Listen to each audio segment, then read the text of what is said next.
बच्ची को फिर से पीट रहे हैं। हाँ, आवाजें यहाँ तक आ रही हैं। मैं पुलिस को फोन लगा रहा हूँ। मयंक, तुम्हें क्या लगता है आवाजें सिर्फ हमें ही सुनाई दे रही हैं? आस पड़ोस में और किसी को नहीं सुनाई दे रही? माधुरी, वो एक छोटी बच्ची है। संघवी परिवार भी जानता है कि वो एक छोटी बच्ची है। मैं कुछ नहीं जानता, पर अब मैं हाथ पर हाथ धरे बैठ नहीं सकता।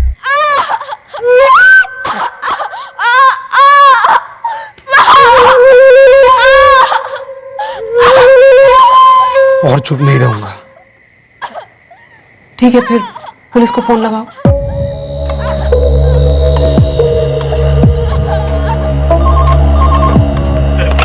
रजत बाग पुलिस स्टेशन। सर, मैं नयन विहार कॉलोनी से बोल रहा हूँ। बोलिए। सर, हमारे पड़ोस में एक विनय संघवी करके रहते हैं। उनके यहाँ एक छोटी बच्ची काम करती है। उस छोटी बच्ची के साथ बहुत बुरा व्यवहार हो रहा है। हर रात उसे पीटा जा रहा है। उसकी चीखों की आवाजें सुनाई दे रही। कौन है ये लड़की?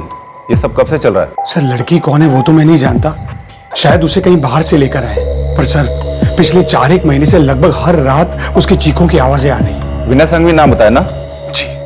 एड्रेस? नयन विहार कॉलोनी, बंगलो नंबर 34। ठीक है, हम चेक करते हैं। मयंक, चीखें बंद हो गई हैं।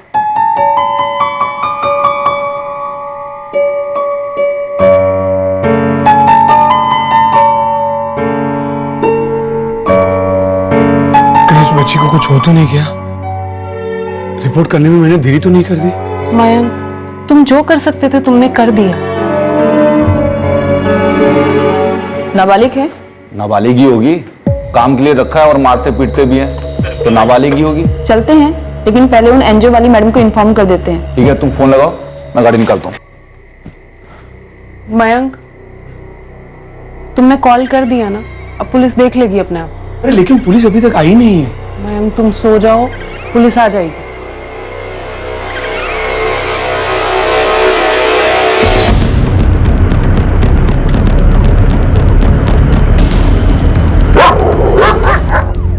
आगे ले, आगे होगा 34।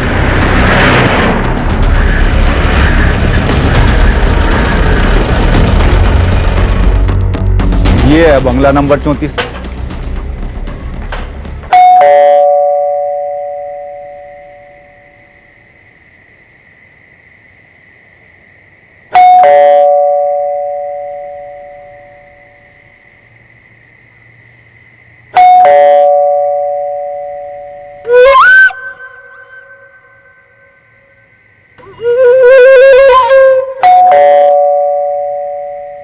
लगता है घर पर कोई है नहीं।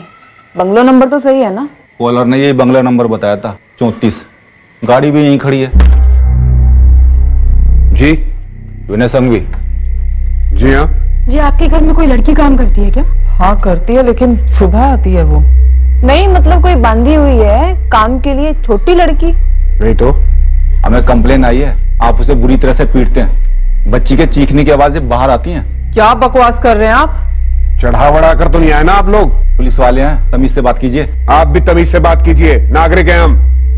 रात के 12:30 बजे धमक गए, ऊपर से वाहियात सवाल कर रहे हैं। कंप्लेन आई है आपके खिलाफ। नाम विनय संघवी, 34 नंबर बंगलो, नयन विहार कॉलोनी। आप ही है ना?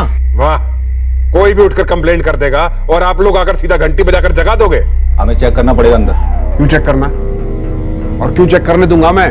देखिए सर, कंप्लेन दर्ज हुई है और हमें हमारा काम करने दीजिए। अरे कोई भी आपसे कुछ भी कह देगा कि यहाँ ये हो रहा, आप मान लोगे? गलत है ये। वर्दी में गुंडागर्दी कर रहे हैं आप लोग। हम एनजीओ नया भविष्य से हैं। किसी भी माइनर की कोई भी खबर आती है तो हमें चेक करने का ऑथराइजेशन है। आप लोग अगर कोऑपरेट नहीं करेंगे तो हमें हायर अथॉरिटीज को कॉल करना पड़ेगा और हम फिर चेक करेंगे।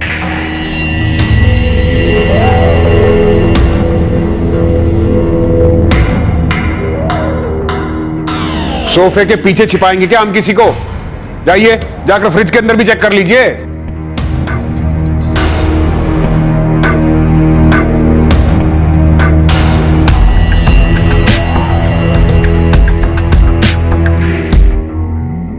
ये क्या कर रही हैं आप? चेकिंग। कुछ नहीं हो बेटे, कुछ नहीं, कुछ नहीं, कुछ नहीं, कुछ नहीं। मम्मा यही है पास में।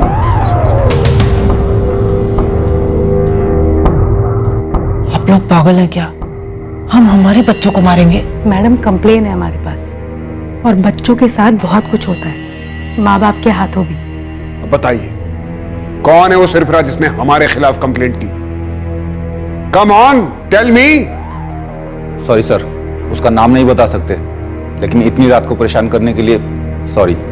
What do you mean by sorry? जिसने भी कंप्लेंट की यहाँ आने के पहले एक बार भी चेक किया आपने कि वो मेंटली फिट है कि नहीं?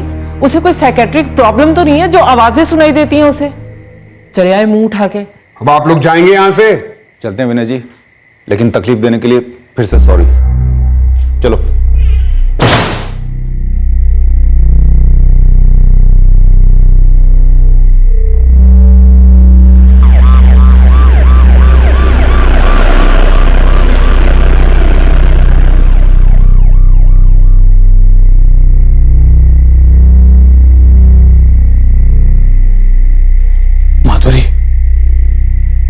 माधुरी, क्या हुआ?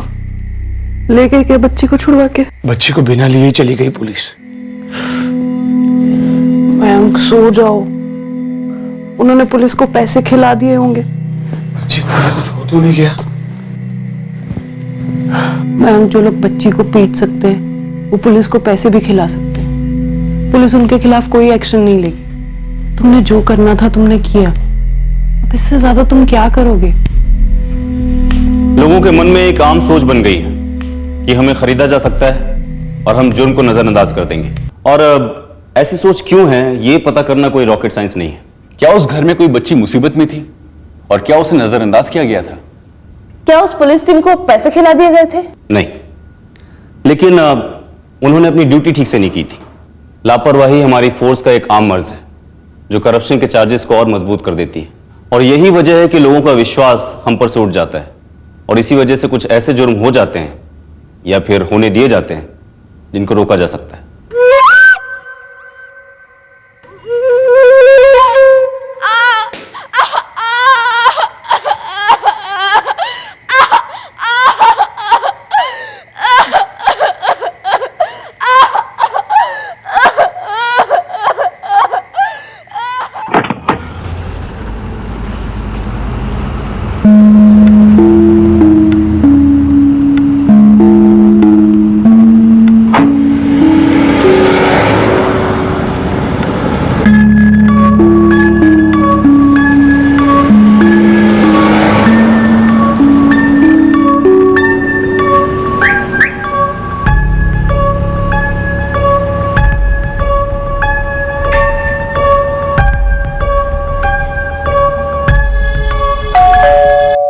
अब इससे ज्यादा कोई क्या कर सकता है? कल रात पुलिस जाने के बाद फिर से उस बच्ची की चीखने की आवाज सुनाई दी। अगर उस बच्ची को कुछ हो गया ना तो मैं अपने आप। मयंक, मैंने भी आवाज सुनी, मुझे भी दुख होता है मयंक, लेकिन अब हम दोनों को इग्नोर करना सीखना होगा। सोसाइटी में और भी लोग हैं, सब चुप हैं, सब जानते हैं सांघवी कपल कैसा है। कितने निर्दयी लोग। हम निर्दयी नहीं हो सकते। अगर उस बच्ची को कुछ हो गया तो मैं अपने आप को माफ नहीं कर पाऊंगा कि मेरे सामने उस पर अत्याचार हो रहा था और मैं कुछ नहीं कर सका। मयंक, तुम बिना किसी बात के गिल्ट फील कर रहे हो। हमने तो कुछ किया भी नहीं। वही तो, हमने कुछ किया नहीं, उसी बात का गिल्ट है। सर, आपका नाम क्या है? मयंक अवस्थी। ट्रीटमेंट ले रहे हैं आप किसी मेंटल प्रॉब्लम का? मतलब? विनय संघवी के बंगले का एक एक इंच छान मारा हमने, कोई बच्ची नहीं मिली वहां। लेकिन सर, आपके जाने के बाद मैंने फिर से उस बच्ची की चीखें सुनी थी। देखिए मिस्टर मयंक अवस्थी जी, दिमाग के साथ साथ अपने कानों का भी ट्रीटमेंट करवाइए। उनके घर पे कोई बच्ची नहीं है, बस उनकी खुद की एक बेटी है। उन पर झूठा इल्जाम लगाकर अपनी पर्सनल दुश्मनी मत निकालिए। सर, मेरी बात समझिए, मेरी कोई पर्सनल दुश्मनी है ही नहीं उनके साथ। उस घर में एक बच्ची है और मैंने संघवी परिवार को देखा है उसके साथ बदसलूकी करते हुए। ये मंगाया था मैंने। क्या लेके आई है तू? अब अगर दुकानदार ने वापस नहीं लिया तो पैसे तेरा बाप देगा क्या? बोल बोल, चल। सर, मैंने देखा है जानवरों की तरह पीटते हैं उसे। वो बच्ची नाबालिग है और मैं आम नागरिक अकेले कुछ नहीं कर सकता सर। पर आप कानून है, आप प्लीज सर उस बच्चे की मदद कीजिए, कुछ कीजिए उसके लिए। बॉस, तू एक बात समझ ले, तुझ पे 2 चार्ज एक साथ ठुकेंगे। एक, लॉ को मिसयूज करने का, दूसरा कानून का गलत फायदा उठाकर। Sir good morning. मॉर्निंग। किससे बात हो रही है? कौन परेशान कर रहा है? सर ये एक बंदा है, अपने सामने वाले की बेबुनियाद कंप्लेन लिखवाना चाहता है। दिखाओ 1 मिनट। हेलो जी आप कौन? बोलिए क्या प्रॉब्लम है? मैं सीनियर इंस्पेक्टर इलाहाबाद बोल रहा हूँ। सर मैं मयंक अवस्थी, नयन विहार कॉलोनी में बंगलो नंबर 29 में रहता हूँ, और मेरे पड़ोस के बंगलो नंबर 34 में एक बच्ची है, उसे बचा लीजिए सर। सर आज तो मैं भी बाहर आऊंगा और वहां पर मौजूद रहूंगा। कल रात मुझसे गलती हो गई कि जब आपके लोग आए थे मैं बाहर नहीं आया, घर के अंदर ही बैठा रहा। अवस्थी माजरा क्या है, डिटेल में बताओ। और कल रात को हमारे 2 वॉलंटियर्स आपकी टीम के साथ गए तो थे। अश्विन जी, हमें आज फिर से वहां पर जाना होगा और इस बार आप हमारे साथ चलिए। बोलिए कितने बजे? सर हमने पूरा घर खंगाला था। वो एनजीओ वाले अंजलि और चंदर भी आए थे साथ में। सर अंजलि ने तो संघवी की बच्ची की चेकिंग भी की थी, मारवार के निशान के लिए। मैंने ये पूछा है कि कल रात को ये कंप्लेन आई थी, उसके बाद आप लोग सुबह दोबारा वहां गए, आसपास के दुकानदारों से पूछा, पड़ोसियों से पूछा, क्रॉस चेक करने की कोशिश की कि ऐसी कोई लड़की वहां काम करती है या नहीं, ये लोग उसे टॉर्चर करते हैं या नहीं? नहीं सर, उन्होंने कहा कि उनके यहाँ कोई लड़की है ही नहीं, और आपने मान लिया? सर वो डिसेंट लग रहे थे। कितने सालों से काम कर रहे हैं आप दोनों यहाँ पर? ये क्या यहाँ पर ऐसा पहला केस होगा जहाँ डिसेंट लोग अपने घरों में काम करने वालों के साथ बदसलूकी से पेश आते हैं? सर हम लोग निकल सकते हैं, अश्विन जी हमें रास्ते में ही मिलेंगे। कुछ फॉरेन कंट्रीज में अगर माँ बाप अपने बच्चों के साथ बदसलूकी करते हैं या उन पे हाथ उठाते हैं तो वहाँ की सरकारी एजेंसीज उन बच्चों को अपने साथ ले जाती है और उन्हें केयर होम में रखा जाता है। हम लोग सिर्फ फॉरेन कंट्रीज को देखते हैं, उनके बारे में बात करते हैं कि उनके सिस्टम कितने अच्छे हैं, पर हम ये क्यों मान लेते हैं कि हम में कोई अच्छाई या ब्रिलियंस नहीं है? हमें ये विश्वास क्यों नहीं है कि हम भी उतने ही अच्छे हो सकते हैं? क्या हमें अपने आप पे भरोसा नहीं है? आई थिंक हमारे लॉज उतने मजबूत नहीं है जो हमें सपोर्ट कर सके। अब ये तो वही कहानी हो गई कि पहले मुर्गी आई या अंडा, पहले कानून कमजोर हुआ या हमारा संकल्प। हम सही वक्त पर सही स्टेप उठाकर हम कई चीजों को रोककर उन्हें सीरियस होने से बचा सकते हैं। जैसे कि किसी निराशाजनक स्थिति में भी हम कोई ना कोई खिड़की तो ढूंढ ही सकते हैं जिसे खोलकर आगे का रास्ता बन सके, और इस केस में भी यही हुआ। एक नागरिक ने हमें इन्फॉर्म करके अपनी ड्यूटी निभा दी थी। अब बारी थी हमारी कि हम बिना किसी कसर के इस केस के तह तक जाकर इसकी तहकीकात करें और अपनी ड्यूटी निभाएं।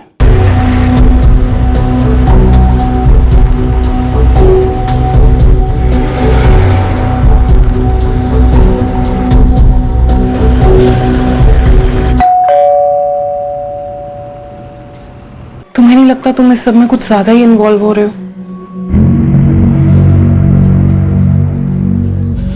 मुझे नहीं पता माधुरी, मैं तो सिर्फ इतना जानता हूं कि मैं इस बात का बोझ लेकर जी नहीं सकता कि कोई मुसीबत में था, मैं उसकी मदद कर सकता था और मैंने नहीं की।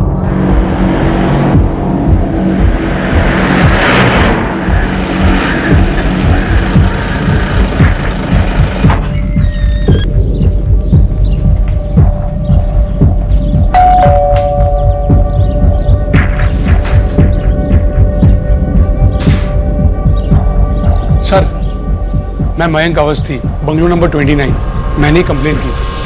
ओके।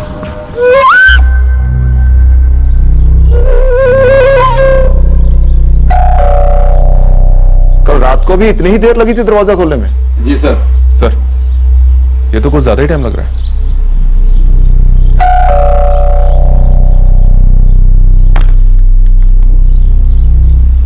आप लोग फिर से आ गए? जी, हमें फिर से चेकिंग करनी है। अच्छा, तो इसने कंप्लेंट की है ना? देखिए मैडम, कंप्लेन आई है, हमें आपके घर की दोबारा तलाश लेनी है। Excuse me. एक मिनट, पूरा घर ही टेक ओवर कर लीजिए ना। हम वहां अपने बच्चों को लेकर सड़क पे सो जाते हैं, आप तो भगवान हैं, कुछ भी कर सकते हैं आप। कहीं और से गरीब लड़की लाकर यहाँ प्लांट भी कर सकते हैं। कुछ भी नया तो है नहीं आपके लिए। सर ये आदमी झूठ बोल रहा है, मैंने खुद उस बच्ची को इस घर में देखा है। रात में तो उसे पीटते ही हैं और दिन में भी पीटते हैं। मैंने खुद देखा है, खुद सुना है सर। मैंने तुम्हें पहले भी वार्न किया था ना, दखल मत दो हमारी लाइफ में।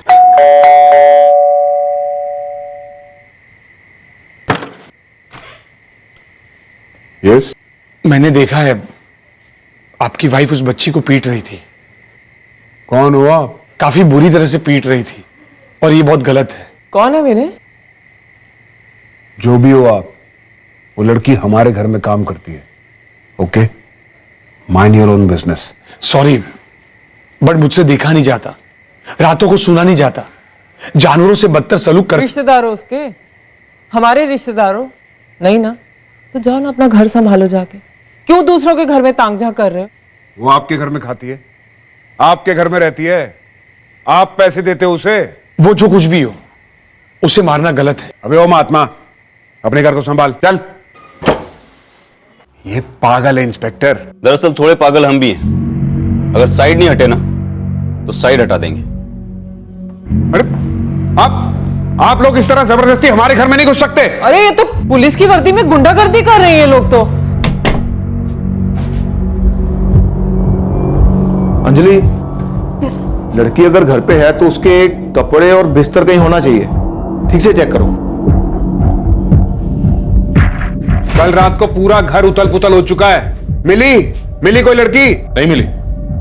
तो आप बता दीजिए कहां ढूंढे मुझसे, कहां छुपा कर रखा उसे? आप पुलिस वाले हैं ना, गो ऑन, ढूंढिए। मेरे बच्चों का कमरा है ये। लड़की के कपड़े और बाकी चीजें कहाँ रखी जाती हैं? कौन सी लड़की? आप एक पागल की बातों का यकीन कर रहे हैं। सर एक्चुअली कल हम सब कुछ चेक कर चुके हैं, कुछ भी नहीं मिला। ये लॉट क्यों है? कीमती चीजें हैं हमारी इसके अंदर। बोली।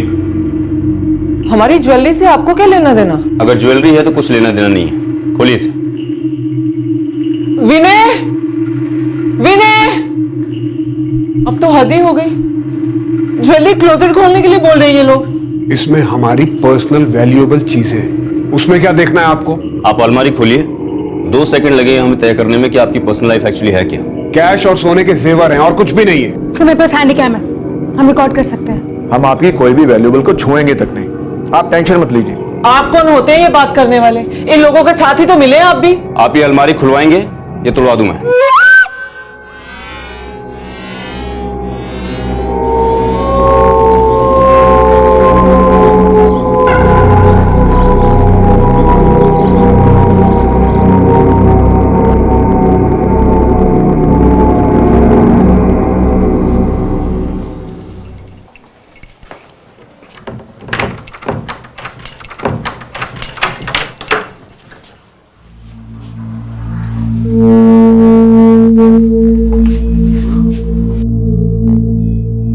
God sir. Naveen, ambulance quick.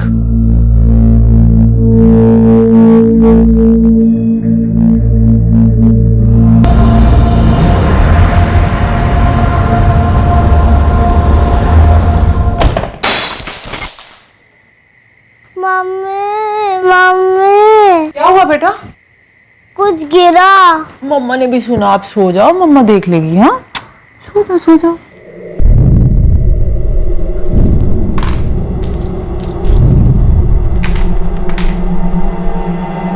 इतनी मुश्किल से श्रेया को सुलाया था, जानबूझ के शोर किया ना तूने?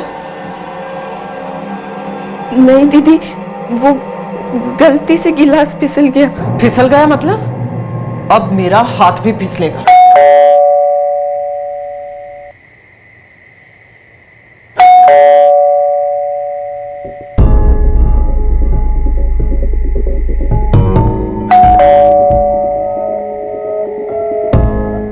कौन है?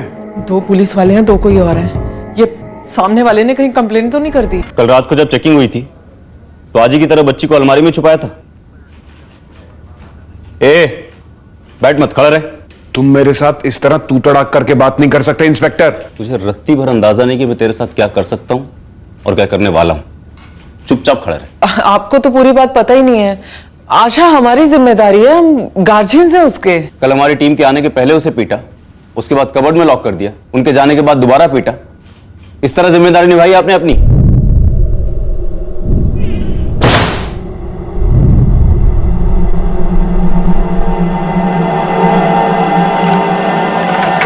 कंडीशन कैसी है doctor? She is very critical. मुझे नहीं लगता कई दिनों से बच्ची को कुछ खिलाया गया है। बॉडी पर काफी मार्क्स भी हैं, शायद उसे मारने के लिए।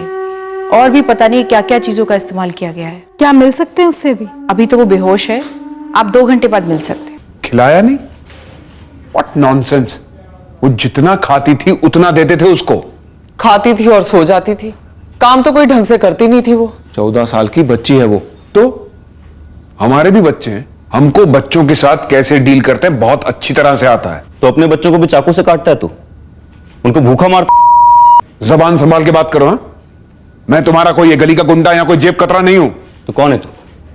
हाँ, कौन है? होलसेल मार्केट के बड़े बड़े डीलर्स मेरा नाम बड़ी इज्जत से लेते हैं।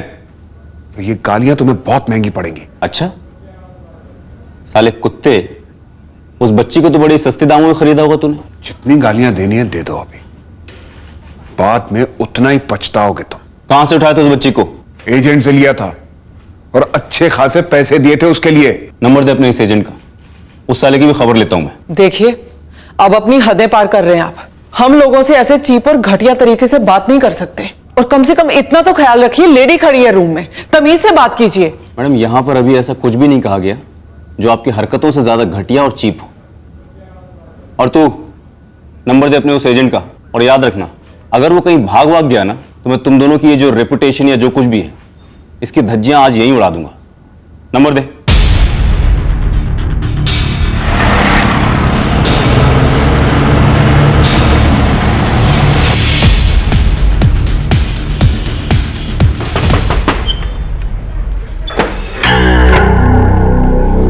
जी, अजीत कौशल तू ही है ना? जी मैं ही हूँ। विनय को जानता है? विनय संघवी? हाँ जानता हूँ। क्या हुआ साहब? अरे सर बैठ, सब बताता हूँ। अरे साहब, बात तो बताओ, क्या हुआ साहब? क्या वो बच्ची बच पाई और उसके माँ बाप ट्रेस हुए? आप लोगों को फिक्र हो रही है ना? हाँ, वो बच्ची छोटी थी ना। देखिए, बच्चे सबसे ज्यादा वल्नरेबल और सबसे ज्यादा सुरक्षित होते हैं। यही वजह है कि लोगों को उनकी फिक्र होती है, और हमें और ज्यादा फिक्र इसलिए होती है क्योंकि हमारी इस वर्दी का मतलब है सुरक्षा। ये वर्दी हमें कई सारे पावर्स देती है, लेकिन कुछ लकीरें भी खींचती है। अब रूल्स हैं, लेकिन अफसोस कि क्रिमिनल्स के लिए कोई रूल नहीं होता। इसलिए जब कभी आपके पास किसी बच्चे का केस आए, मिसिंग, किडनैपिंग या फिर ह्यूमन ट्रैफिकिंग का, तो हर ऑफिसर को चाहिए कि वो अपनी इंस्टिंक्ट और इंसानी सूझबूझ का इस्तेमाल करके पूरे जोश के साथ इन्वेस्टिगेशन करें। हम किसी बच्चे की जान बचा सकते हैं।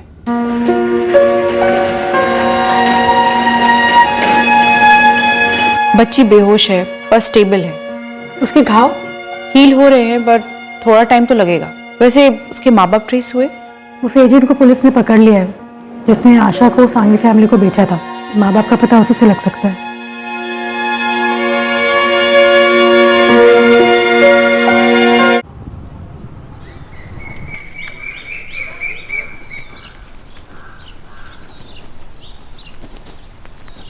मालिक, तुम ही रघबीर हो? हाँ मालिक। जल्दी बोलो, काम क्या है? बेरूड़ी गांव से हूँ मालिक, 3 दिन से यहाँ आ रहा हूँ। आगे बोलो भाई। मालिक, सुना है आप बाहर गांव नौकरी लगवाने का काम करते हैं? हाँ करते हैं। तुम्हें क्या काम है?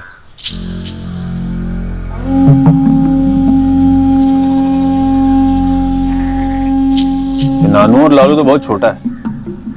तेरा क्या नाम है? आशा 14 साल की है मालिक। ऐसा घर का सारा काम कर सकती है?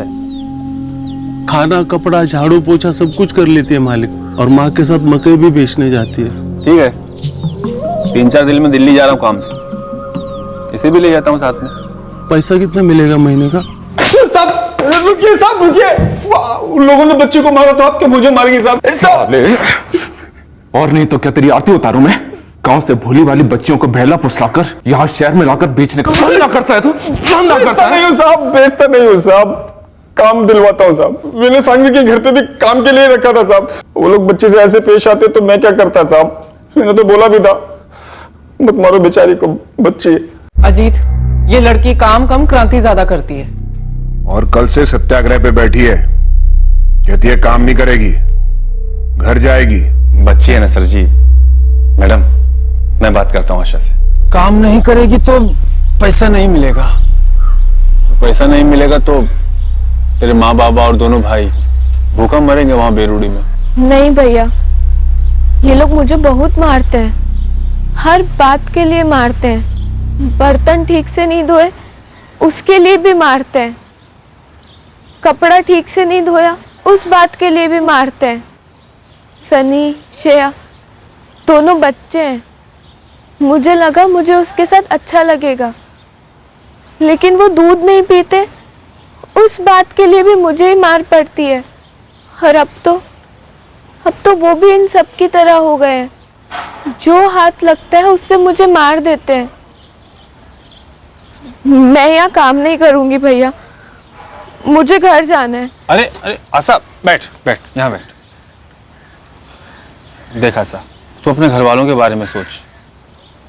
कितना उम्मीद है उन लोगों को तुझसे। तू काम करेगी, उन लोग का जिंदगी अच्छा होगा। अब सब कुछ तेरे पर है आशा। और मैं तुझे वहां ले भी जाऊं, लेकिन तू वहां करेगी क्या? वापस भुट्टा बेचेगी? मुझे माँ बाबा से बात करनी है, ये लोग एक फोन भी नहीं लगाने देते। अरे इतना सा बात, ले अभी लगा। लेकिन सुन, मैं दुखड़ा ना रोने बैठना, उनको उदास हो जाएंगे ना। अरे आशा बेटा, कैसे है तू? ठीक तो है ना बेटा? खुश है ना? हाँ बाबा, नानू, लालू, माँ सब कैसे हैं? सब ठीक है बेटा। याद बहुत आती है तेरी। मुझे भी आती है बाबा, माँ को दो ना। अरे सरूड़ी गांव आया हूँ बेटा सबके साथ। वो अपना बेरूडी का काम ठीक से चल नहीं रहा है ना, तू रात को फोन करना। रात को घर में सब होंगे, सब बात करेंगे तेरे से, खुश हो जाएंगे सब। करूंगी बाबा, सबको मेरी याद देना। ठीक है बेटा। बेटा तेरी तनख्वाह हो गई? यहाँ बड़ी बुरी हालत है, जल्दी पैसे भेज देना बेटा। जी बाबा, जैसे देंगे भेज दूंगी।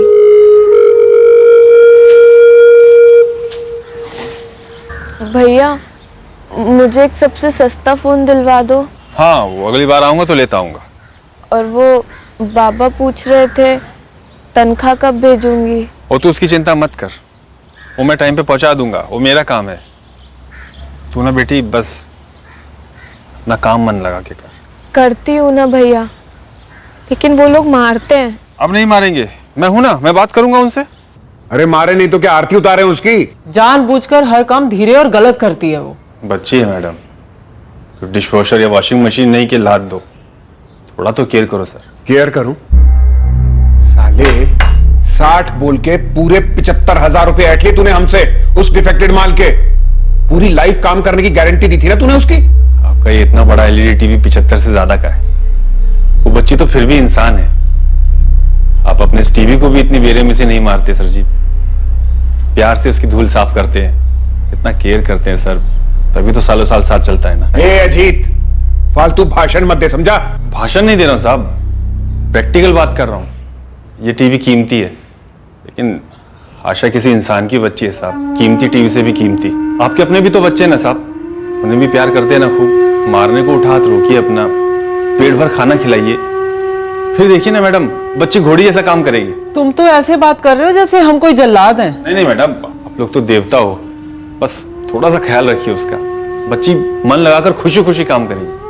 समझाया था साहब, बहुत अच्छे से समझाया था साहब, लेकिन ये बड़े लोग समझते ही नहीं है साहब। कितना भी कोई समझाए इन लोगों को, फिर से बुरी तरह पिटाई शुरू कर दी बच्ची की।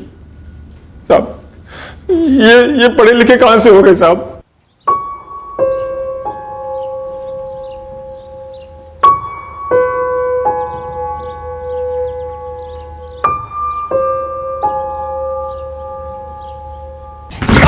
साले, उस बच्ची की वैसी हालत देखकर भी तुझ पर कोई असर नहीं हुआ? हुआ साहब, बहुत असर हुआ। उसकी चोट देखकर दिल पे लग गई मेरे। अबे महंगी महंगी चीजें कैसे संभालनी है, तमीज ही नहीं है उसे। 5,000 का डिनर सेट तोड़ दिया मेरा। सर आपके बच्चे तोड़ देते, उनके साथ भी यही सलूक करते हैं। ज्यादा बोल रहा है तू, हमारे बच्चों पे मत जा। ठीक है साहब, अब मैं नहीं बोलूंगा। बाबू साहब, मैडम, बच्चों को मैंने आपके हवाले कर दिया, बाकी आप देख लो।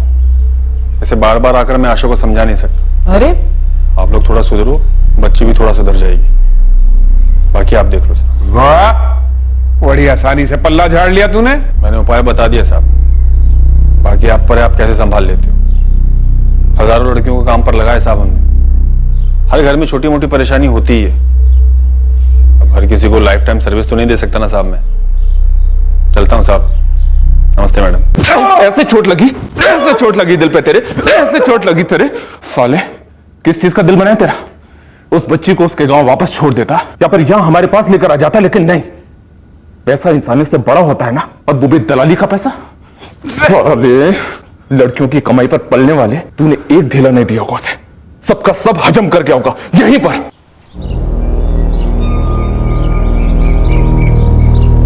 मालिक, आशा का है? अरे काम पर है भाई। ठीक तो है? ठीक काहे नहीं होगी? एक बार फोन पर बात हुई थी बस, वो भी आपके फोन से। अब वो पैसे कमाते हैं, काम करते हैं, तो एक फोन तो ले सकती है ना। ठीक है, काम करती है, पैसा कमाती है, लेकिन बड़े शहर में काम से फुर्सत कहाँ के जाके अपना फोन खरीदे और तुम्हें फोन करे? हर महीना 1000 रुपए देने की बात हुई थी ना मालिक? अभी 5 महीना हुआ गए, तुम अभी से पीछे पड़ रहे हो यार। मालिक, बेटी को भेजा था ताकि हमारे घर में पैसा आ सके, हमारा पेट भर सके। अब 5 महीने हो गए, कुछ पैसे नहीं मिल रहे, तो फिर फायदा क्या भेजकर? शहर में ऐसा होता नहीं है, कॉन्ट्रैक्ट होता है कम से कम 6 महीने का, वो पूरा होता है तब पैसा हाथ में आता है, वो भी पहला पैसा, समझे? ये लो, तब तक ये रख लो, बाकी बाद में। मालिक, ये पैसे ले लीजिए और मेरे बेटे को ले आइए। हम हमारा घर में जो है वो देख लेंगे, आप लेकर आइए उसे। अबे ओ, कुरियर सर्विस समझ रखा है मुझे? एक तो वक्त पे मदद करो, ऊपर से इनका तेवर भी झेलो। ठीक है, अगली बार दिल्ली जाऊंगा काम से तो ले आऊंगा, तब तक ले दिमाग मत खाओ, रखो इसे। तो तू उसे उसके माँ बाप के पास लेकर ही नहीं गया? नहीं लेकर गया साहब। उनकी कमाई से पेट भरता है तू, साले दल्ले। हाँ साहब, वो मैं दल्ला, और कोई गाली है तो वो भी दे दो साहब। पेट भरता हूं मैं उनकी कमाई से, लेकिन रहता कहां हूं? ताजमहल में नहीं साहब, झुग्गी में ही रहता हूं मैं। नहीं ले गया उस लड़की को उसके घर, छोड़ दिया उसके हाल पर। साले, एक तो इतनी नीच हरकत, ऊपर से जबान इतनी लंबी। जबान लंबी। साहब मारो ना, मारो मारो मारो मारो मारो साहब, मारो। मेरे को पकड़ लिया तो सब सोल्व कर दिया ना आपने, और मेरे को मारो तो सबकी भड़ास भी खत्म। मेरी वजह से तो ना साहब उस लड़के के घर में जो हाल है, बाकी लोगों का जो हाल है, मेरे गांव में आजू बाजू में, सब मेरी वजह से है ना साहब। हम लोग अपनी आधी जिंदगी हाईवे किनारे भुट्टा सेक सेक कर अपनी जिंदगी सेक डालते। ए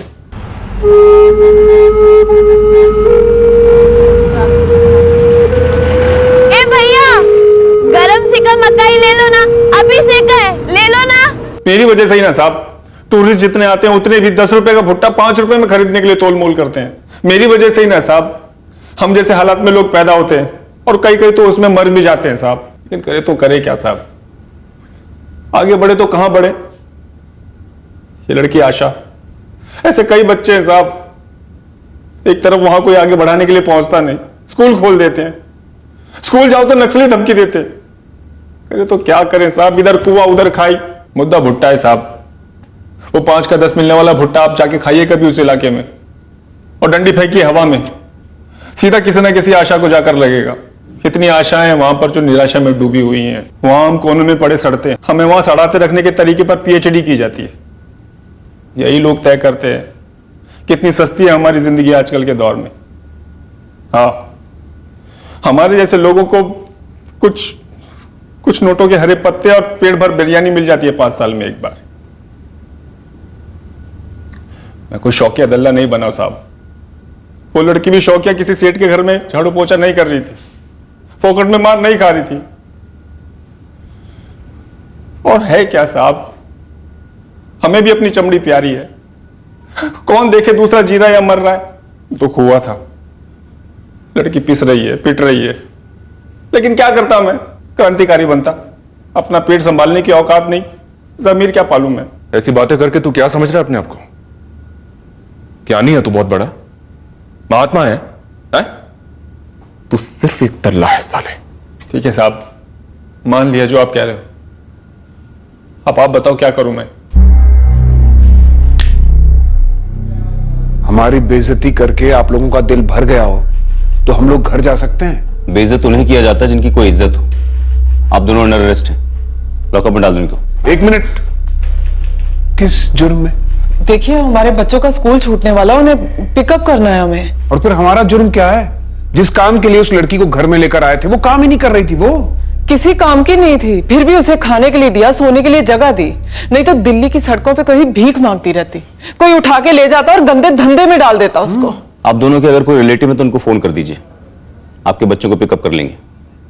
और हाँ, जिस बच्ची को आपने बेरहमी से पीटा था उसके माँ बाप को आने में अभी भी कम से कम 2 दिन लगेंगे। और हाँ, बच्ची की ट्रीटमेंट का खर्चा आप दोनों देंगे। उसकी सैलरी तो पूरी देनी है, बाकी के जो खर्चे वगैरह हैं, लीगल कॉस्ट वगैरह, वो सब आप पे करेंगे। लूटो भाई, और लूटो। अरे लेके जाओ इनको, ले जाओ। ए, हाथ मत लगाओ, चल रही हूं ना। पिद्दी सी लड़की के लिए हमें बेइज्जत कर रहे हैं, छोड़ो।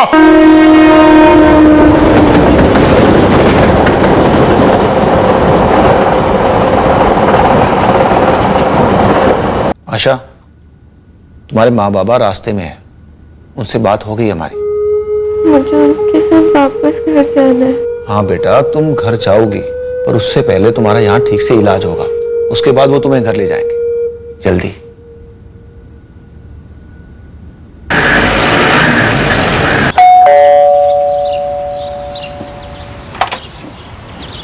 Hello sir. हेलो। बच्ची कैसी है सर?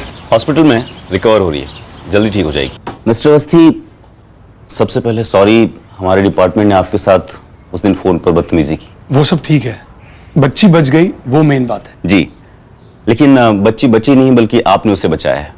हम लोगों ने सिर्फ आपका साथ दिया था। दरअसल जो काम हमें उसी रात कर देना चाहिए था जब आपने पहली बार कंप्लेन की थी, वो करने में हमने थोड़ी देर कर दी।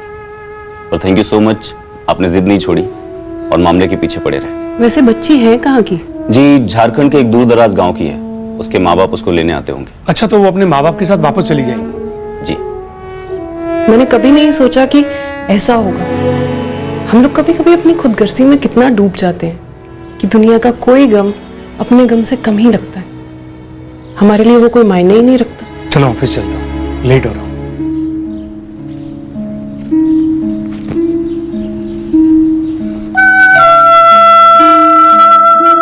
साहब, हम लोगों को भनक तक नहीं थी कि हमारी बेटी के साथ इतना बुरा सलूक हो रहा है। देखिए, ये बता ही नहीं सकती थी, डरी हुई थी रघुवीर जी। कौन लोग थे वो जिन्होंने हमारी बेटी को इतना मारा? क्यों मारा साहब? एक बार मिल सकते हैं उनसे? क्यों?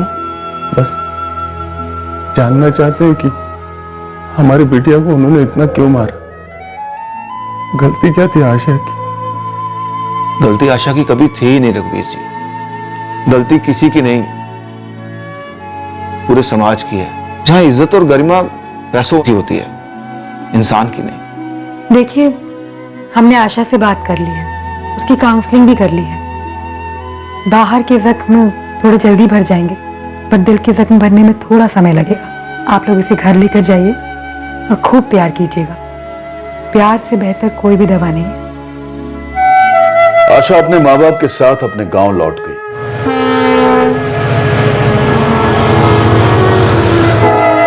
बदनसीबी कौन सी ज्यादा थी, गरीबी का दलदल जिसमें आशा पैदा हुई थी, या हैवानियत का जलजला जिसमें उसे धकेला गया था। हम सभी की तरह वो भी अपनी जीविका कमाते हैं एक बेहतर कल के लिए। ये किसी के गुलाम नहीं बल्कि कर्मचारी हैं, जिनकी तादाद लाखों में है, जिन्हें वो सारे अधिकार और सहूलियतें उपलब्ध होनी चाहिए जो अन्य कामगारों को मिलती हैं। इनसे बेरहमी से पेश आकर इंसानियत की तौहीन कभी ना करें, और ना ही कभी ये वहशी बर्ताव अपने बच्चों में आने दें, जहां वो अपने घर में काम करने वालों के प्रति बदतमीजी और क्रूरता से पेश आए। अपने आप को इस कदर नीचा कभी ना दिखाएं। हमें अलर्ट रहना चाहिए और बारीकी से शिकायतों को सुनना चाहिए, ताकि जुल्म को होने या बढ़ने से रोका जा सके। पब्लिक को दिलासा देना भी जरूरी है कि क्राइम की बेझिझक रिपोर्टिंग कर सके। उन्हें कभी भी डाउट नहीं होना चाहिए कि पुलिस एक्शन नहीं लेगी, या फिर आधा अधूरा एक्शन लेगी, या फिर घूस ले लेगी। एग्जैक्टली। इसीलिए ये बहुत जरूरी है कि हर इन्वेस्टिगेटिंग ऑफिसर, जैसे कि आप सब, कल को जब आपकी पोस्टिंग होगी और आप जाकर उस कुर्सी पर बैठेंगे, तो ये याद रखिएगा कि आप लोग भगवान नहीं हैं, आप पब्लिक सर्वेंट हैं, और वो पब्लिक आपकी भगवान है। जो आदमी डर डर के मुसीबत में आपके पास शिकायत लिखवाने आया है, उसको कॉन्फिडेंस देना, उसको हिम्मत देना, उसको अपनी बात कहने का मौका देना, और सबसे बड़ी बात, उसे इज्जत देना, ये हमारी ड्यूटी है। भाई क्रिमिनल्स को हमसे डर लगना चाहिए, हम पब्लिक को नहीं। लेटेस्ट आंकड़े और रिपोर्ट्स बताती हैं कि हाल ही में हमारे देश में हुए डीमोनेटाइजेशन की वजह से हमारे देश के ट्रैफिकिंग माफिया और कारोबार दोनों पर जबरदस्त वार हुआ है। हम तहे दिल से ये आशा करते हैं कि ये सारा अवैध, अमानवीय और घिनौना नेटवर्क हमेशा के लिए खाक हो जाए, दफन हो जाए, ताकि आशा जैसी मासूम बच्चियों की नई जिंदगियां सुरक्षित माहौल में खिल सकें, फिर वो चाहे देश के सबसे पिछड़े या दूर दराज इलाके में ही क्यों ना। नाम श्रीधर रंगा है। लाश की पॉकेट से हमें एक आधार कार्ड मिला है जिसमें केयर ऑफ एड्रेस में आपका नाम है अरविंद मुदिराज। साहब मुझे यकीन नहीं हो रहा, वो मेरा भाई नहीं हो सकता साहब। गीता जी क्या आपका भाई है? ये आधार कार्ड तो उसी का है, फिर भी मुझे यकीन नहीं हो रहा साहब कि मेरा भाई शराब के नशे में था। साहब श्रीधर कभी शराब ही नहीं पीता था साहब। सर वो तो हरिपट्टम के मंदिर जा रहा था दर्शन के लिए, अब कोई शराब पीकर मंदिर जाता है क्या? अरविंद जी ये आदमी शराब पिए हुए था और शायद इसी वजह से वो ट्रेन से गिर गया। बॉडी हमारे पास है, आप लोग आकर शिनाख्त कर लीजिए। एक जुर्म हुआ है या होने वाला है ये जानने के लिए उसके सोर्सेज डेवलप करना बहुत इंपॉर्टेंट होता है। हमारी भाषा में उसे इंटेलिजेंस कहते हैं। पुलिस वालों के आंख और कान खबरी, वैसे कोई भी आम नागरिक भी देख सकता है, सुन सकता है, रिपोर्ट कर सकता है, पर खबरी, इन्फॉर्मर्स एक तरीके से कहे तो बी टीम है हमारी। ये बिना रोक टोक के ऐसी जगह पर जाते हैं जहां मुजरिमों का दबदबा होता है, जुर्मों की प्लानिंग होती है, और कभी कभी तो इत्तेफाक से कहीं सुनी बातें इस बात का अंदेशा देती है कि कहीं कोई जुर्म होने की संभावना है।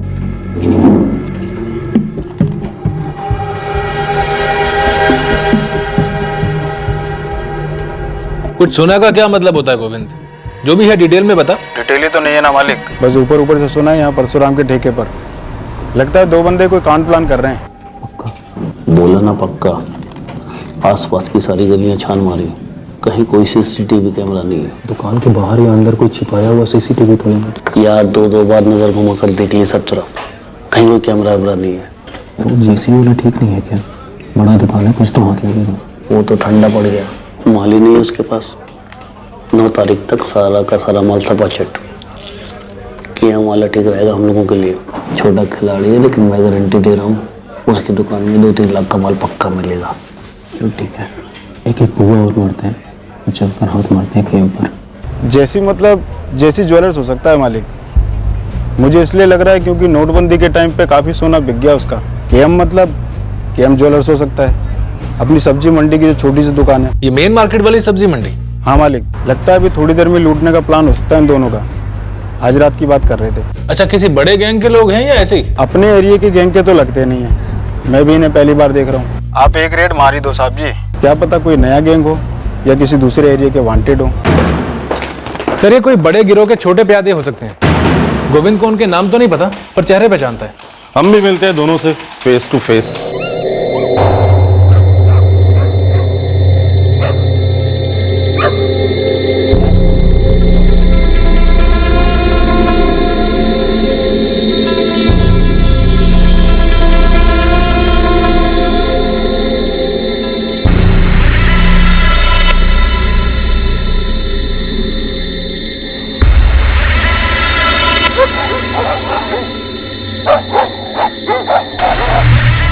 सही दुकान चुनिए या वाकई में सीसीटीवी नहीं है। बस सर दोनों कहीं ज्यादा पी पाकर लूटने का प्लान कैंसिल ना कर दे, पता लगे हमें खाली हाथ लौटना पड़ा।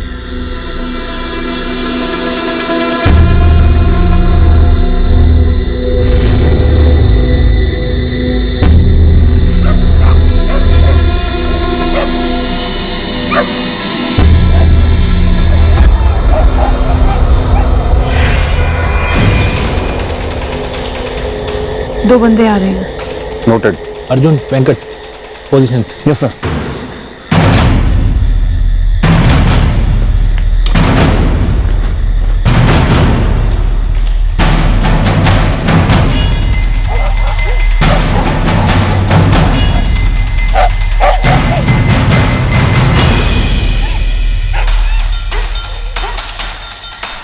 यही हमारा टारगेट लगते हैं। नंदिनी, और कोई दिख रहा है? अभी तक तो कोई नहीं दिख रहा। इन दोनों को इनका काम शुरू करने दो।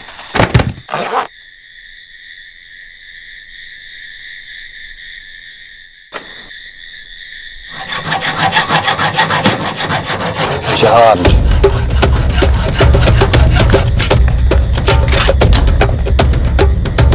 हाथों पर, अगर हथियार निकालने की कोशिश की तो जान निकाल दूंगा। अभय कुमार, और कितने लोग हैं तेरे गैंग में? कहां का है तू? सर कोई गैंग नहीं है सर, मैं और मेरा दोस्त राजू दोनों ने मिलकर कुछ ऐसा करने को सोचा। इससे पहले कभी कोई गलत काम नहीं किया सर।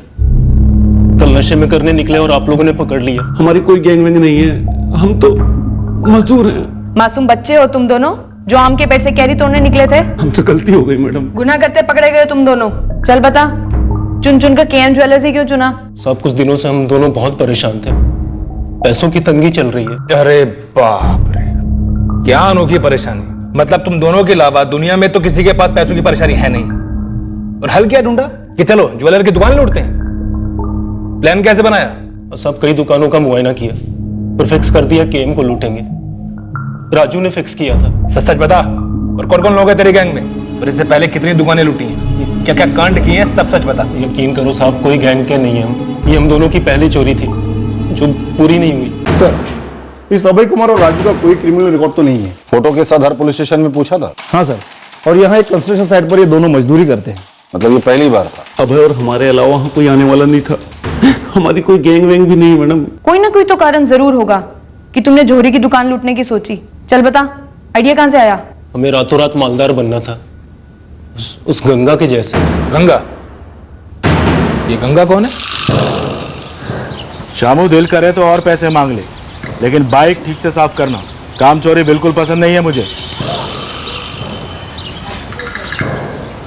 तो जोहरी की दुकान लूटने का आइडिया तुम लोगों को गंगा ने दिया या उसे देखकर तुम्हारे दिमाग में आइडिया आया? उसे देख के आया मैडम। करता क्या है गंगा? पहले तो किराए का ऑटो चलाता था, अब दो ऑटो खरीद के भाड़े पे चढ़ा दिए। बाइक भी नहीं ली है इस गंगा ने, उसके साफ सफाई के लिए एक लड़का भी रखा हुआ है। हम सोचने लगे इतने पैसे इतनी जल्दी कहां से आए इसके पास? या तो लॉटरी लगी होगी, ये तो जरूर कोई 2 नंबर ही काम किया होगा। ऐसा भी हो सकता है कि रातों रात अमीर हुआ ये ऑटो ड्राइवर गंगा इन्हीं के गैंग का मेंबर हो। दोनों साफ साफ मना कर रहे हैं सर। ये गंगा भी उन्हीं की बस्ती का है, मालविका नगर। गोविंद खबरी को इस गंगा के पीछे लगा दो, पता तो चले कि एक मामूली ऑटो ड्राइवर रातों रात अमीर कैसे बन गया, जिसे देखकर ये दो फर्स्ट टाइमर्स कूद पड़े जुर्म की दुनिया में। ऐसा क्या कांड किया था इस गंगा ने जो पकड़ा नहीं गया? ये लो। रुक रुक रुक रुक, चल अंदर, चल चल।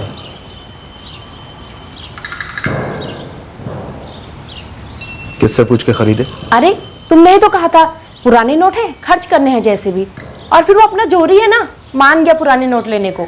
ये आखिरी बार है, इसके बाद तो उन पैसों को छुएगी नहीं। पूरी दुनिया में ढिंढोरा पीटने की जरूरत नहीं है। कितना पैसा हमारे पास? पर पुराने नोट वो मैं देख लूंगा। उतार रखने। रहने दो ना। उतार। नमस्कार अन्ना। अन्ना, बैंक खुलने का टाइम हो गया है, बड़ी लंबी लाइन लगी है। ये लो धनुष, तेरा। अभिजीत तेरा। जाओ बैंक जाओ, बदल के ले जाओ जल्दी से। अन्ना, मेरे 2 रिश्तेदार हैं, वो भी पैसा बदली करने को तैयार हैं, सिर्फ 50 रुपया लेंगे। जा रहे धनुष, मेरे पास 25-25 रुपए में लोग करने को मर रहे हैं। मुझे नहीं पता, 50 बोलकर 20 तो तेरे रिश्तेदार को देगा और 30 तो अपनी जेब में डालेगा। चल जा, पहले बदल के लेके आ जा, चल।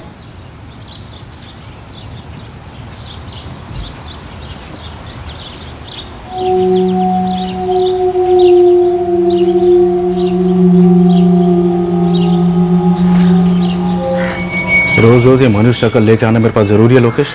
गंगा गंगा गंगा, इतने कठोर मत बनो, मुझे भी नोट दो, मैं ही बदलूंगा। साले लोकेश, मैं क्या अभी पैदा हुआ हूँ? खलास निकाल रहे हैं मुझ पर। तुझे मैं नोट दूँ और तू नोट बदल कर लौटाने के बजाय वहीं से हवा हो जाए। वाह गंगा वाह, इतना ही भरोसा आपको मेरे ऊपर? अगर मैं आपके पैसे लेकर भाग सकता हूँ तो क्या आपके बारे में दुनिया में बवाल नहीं कर सकता हूँ? बेवड़े, धमकी दे रहा है तू मुझे? चोच डुबाने के लिए पैसे नहीं है मेरे पास। मेरी हालत तो देखो। तो सुधार अपनी हालत। दारू वारू बंद करो, कुछ काम वाम पकड़ ले। जो जो तेरे हिस्से का था सबका सब तू पी गया, अब मेरा खून पीने चला आता है नलायक। भाग ऐसे, चारा मत दिखाना मुझे अपना कभी। चल फुट। इस दुनिया में किसी का भरोसा नहीं, सबके सब खुदगर्ज स्वार्थी साले से। गंगा, तूने ठीक नहीं किया मेरे साथ। ऐसी करनी वैसी भरनी, याद रखना। इस गंगा के घर में तो अचानक लक्ष्मी बहने लगी है साहब। हमारे इलाके में या पास के थानों में तो कोई हिस्ट्री नहीं है इस गंगा की। कोई बाहर का पंटर है क्या? मैंने हर जगह खंगाला, क्राइम रिकॉर्ड तो नहीं है, लेकिन जिस तरह से नोट बदल रहा है लगता है काला पैसा मजबूत है गंगा के पास। माजरा क्या है? अभी तक कुछ पता नहीं चला, लेकिन एक शराबी है, लोकेश शक्ति नाम है। पहले वो भी ऑटो चलाया करता था, अब जब नशे में नहीं होता है तो मैकेनिक का काम करता है। एक टाइम गंगा का खास था, अब गाली देता है। तो उंगली डाल लोकेश के हलक में, उसके पेट में जरूर कुछ होगा। जुबान पर है मालिक, हर दिन लड़ता है गंगा से, भरोसे का वास्ता देता है, कहता है मेरी जुबान नहीं खुलेगी गंगा। तो जबान की थोड़ी ऑयलिंग करवा दे। वैसे राकेश सन्ना के अड्डे पे तो रोज पड़ा रहता है। तो जा बैठ उसके साथ। वो मेरे लिए थोड़ा मुश्किल होगा साहब, उधर लोग पहचानते हैं मुझे। मालविका नगर की एक लेडी खबरी है मेरी, बोल रही थी कि गंगा की पत्नी ने काफी कीमती जेवर खरीदे। सर अपना गोविंद खबरी भी यही कह रहा था जो अपने ये दो अभय और राजू कह रहे हैं।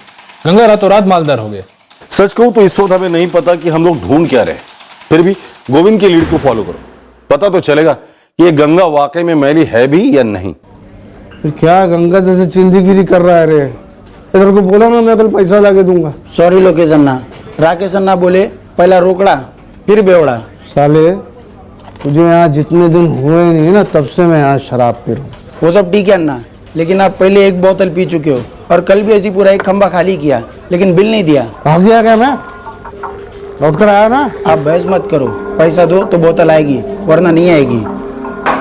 हर किसी को साला मुकम्मल जहां नहीं मिलता है, किसी को बोतल नहीं मिल रही है, किसी को दर्द सुनने वाला नहीं मिलता। क्या दर्द है बे तेरा? सुनेगा? खोल अपने दिल के गटर को, खोल, सब गंद बह जाने दे।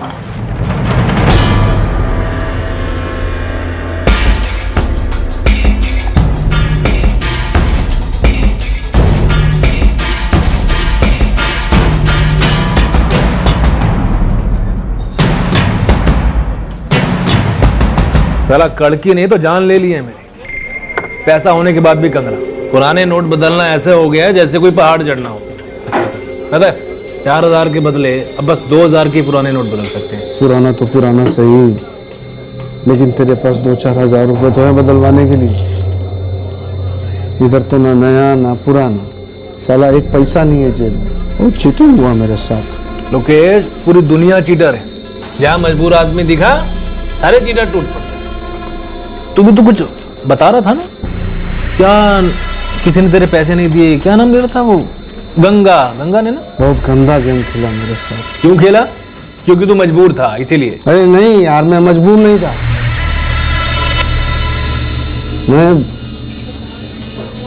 मैं बेचारा था।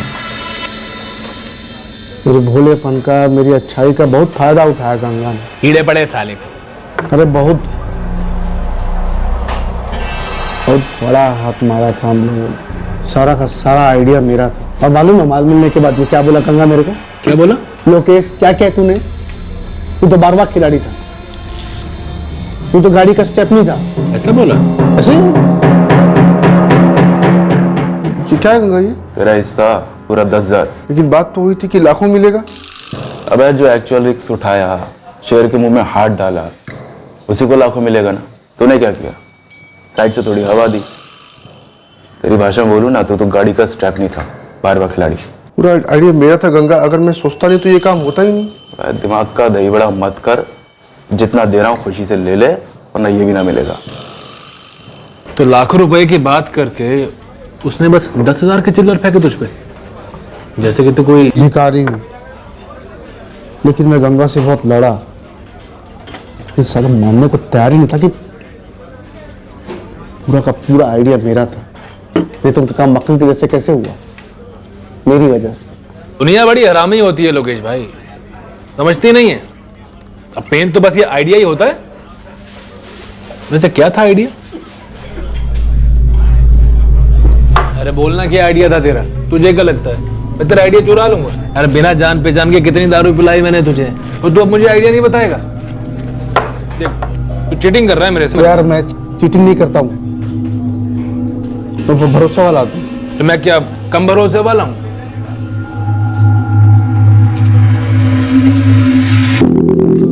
ट्रेन होती है ना, ट्रेन, चुक चुक गाड़ी वाली ट्रेन ना, ट्रेन जो पूरी दुनिया को यहाँ से वहाँ लेकर जाती है और कभी कभी जरूरत पड़े तो दुनिया से उठाकर भी ले जाती है। क्या क्या मतलब? मतलब कि अगर कोई ट्रेन से गिरेगा तो मरेगा, एक्सीडेंट। हाँ, अगर कोई इतनी तेज ट्रेन से गिरेगा तो बचेगा थोड़ी ना। इसमें आइडिया क्या था? यही तो आइडिया था, ट्रेन से गिरेगा तो मरेगा। तो इसमें आइडिया क्या है? सेम टू सेम, रवि ने और गंगा ने भी यही बोला था। तो आइडिया क्या है इसमें? गाड़ी के नीचे कुछ लेंगे, ब्रिज से गिरा कर डुबोएंगे या मार कर कहीं जंगल में अगर जला देंगे, तब भी कभी न कभी पुलिस हम तक पहुंच ही जाएगी। कोई और तरीका अपनाएंगे तभी पुलिस पहुंचेगी ना रवि। खेल इसमें है कि किसी भी एंगल से ना लगे कि मर्डर हुआ था। देखो, जो भी करेंगे एक टाइम ही मौका मिलेगा, चांस पे कुछ भी नहीं छोड़ सकते। और अगर सब कुछ सही रहना तो लॉटरी, बहुत बड़ी लॉटरी लगेगी। कुछ और सोचते हैं, तुम लोग भी सोचो कुछ। मेरे पास एक आइडिया है। तेरे पास भी आइडिया है? हाँ, बोल। ट्रेन। ट्रेन? ट्रेन? मेरा आइडिया है ट्रेन। अबे ट्रेन ट्रेन होती है, इसमें आइडिया क्या है? ट्रेन से गिरा देते हैं। अबे ढक्कन, ट्रेन से गिरा देंगे तो क्या सिर्फ एक्सीडेंट माना जाएगा? पुलिस तहकीकात तो करेगी ना। पुलिस एक्सीडेंट की तहकीकात करेगी, मर्डर की तहकीकात क्यों करेगी?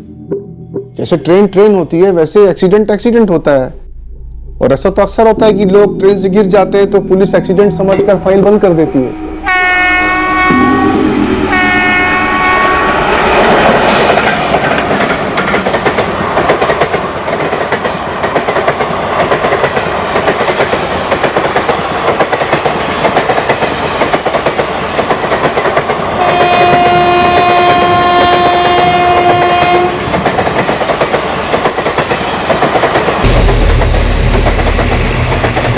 श्रीधर, चलना दरवाजे पे बैठ के हवा खा, नशा डबल हो जाएगा। ठीक है अन्ना, चलो।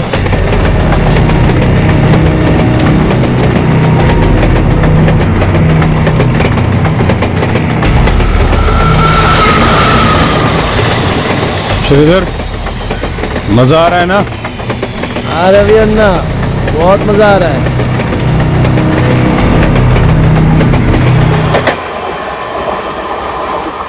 और मैंने कभी मुंह नहीं खोला आज के पहले, और उन्होंने मेरा हिस्सा देने के बजाय क्या किया? 10,000 रुपए की भीख दी, भीख। तुझे तो यार लाखों मिलने चाहिए थे इसके लिए। लेकिन जैसी करनी वैसी भरनी। लाखों रुपए मिले थे इनको कैश में, फिर अचानक नोटबंदी आ गई। अब इन सालों की बैंड बच गई है। सारा एक बात बता दूं, ये नोटबंदी का आइडिया कहीं तेरा ही तो नहीं था? यही समझो, मैंने भगवान से दुआ की थी कि रविकांत और गंगा दोनों की लग जाए। अब देखो 8 तारीख को दोनों का काम तमाम। अच्छा, ये श्रीधर था कौन? ये चित्तूर का लड़का था। कहाँ गिरा है ऐसे? अशोकपट्टी रेलवे स्टेशन मालूम? हाँ, और उसी के पास थोड़ा आगे। कब की बात है वैसे ये? 1 साल से ऊपर हो गया है। अब तो पुलिस ने भी केस बंद कर दिया। इसीलिए तो मेरा जी चलता है। क्या आइडिया था? यस सर, ये केस मैंने ही हैंडल किया था। श्रीधर रंगा जवान लड़का था और आपने एक एक्सीडेंट समझकर ये केस क्लोज किया था। क्योंकि सर कोई भी कॉन्स्पिरेसी या मर्डर का एंगल नहीं मिल रहा था। काफी गरीब घर से था ये लड़का श्रीधर रंगा। उसकी जेब से हमें एक आधार कार्ड मिला। 174 CRPC के तहत एक्सीडेंटल डेथ का मामला दर्ज किया। कुछ लोगों से पूछताछ भी की लेकिन कुछ मिला नहीं, इसलिए मजबूरन हमें ये केस बंद करना पड़ा। वैसे सर अचानक 1 साल बाद कौन सा नया एंगल मिल गया? दरअसल हमें एक लीड मिली है जिससे ये पता चला कि ये एक एक्सीडेंटल डेथ नहीं थी बल्कि एक मर्डर था। मर्डर? दरअसल सर श्रीधर की बड़ी बहन गीता मुदीराज और उसके पति अरविंद मुदीराज ने भी यही कहा था। श्रीधर कभी शराब ही नहीं पीता था साहब। सर वो तो हरिपट्टम के मंदिर जा रहा था दर्शन के लिए। मुझे श्रीधर रंगा की बहन और बहनोई दोनों के कांटेक्ट डिटेल्स भेज दो। इस केस की तहकीकात अब हम लोग करेंगे। ये आइडिया मास्टर लोकेश सही कह रहा है।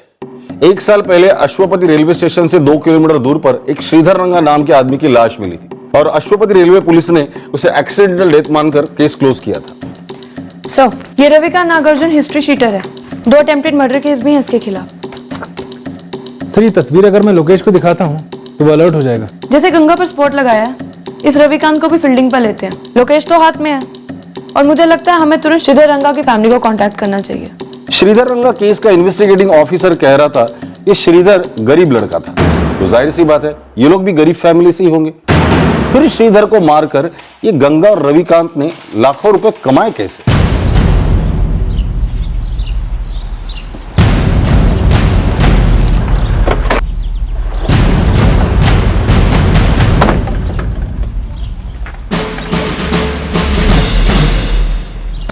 अरविंद मुदिराज मिस्त्री का काम करता था, जानते हो?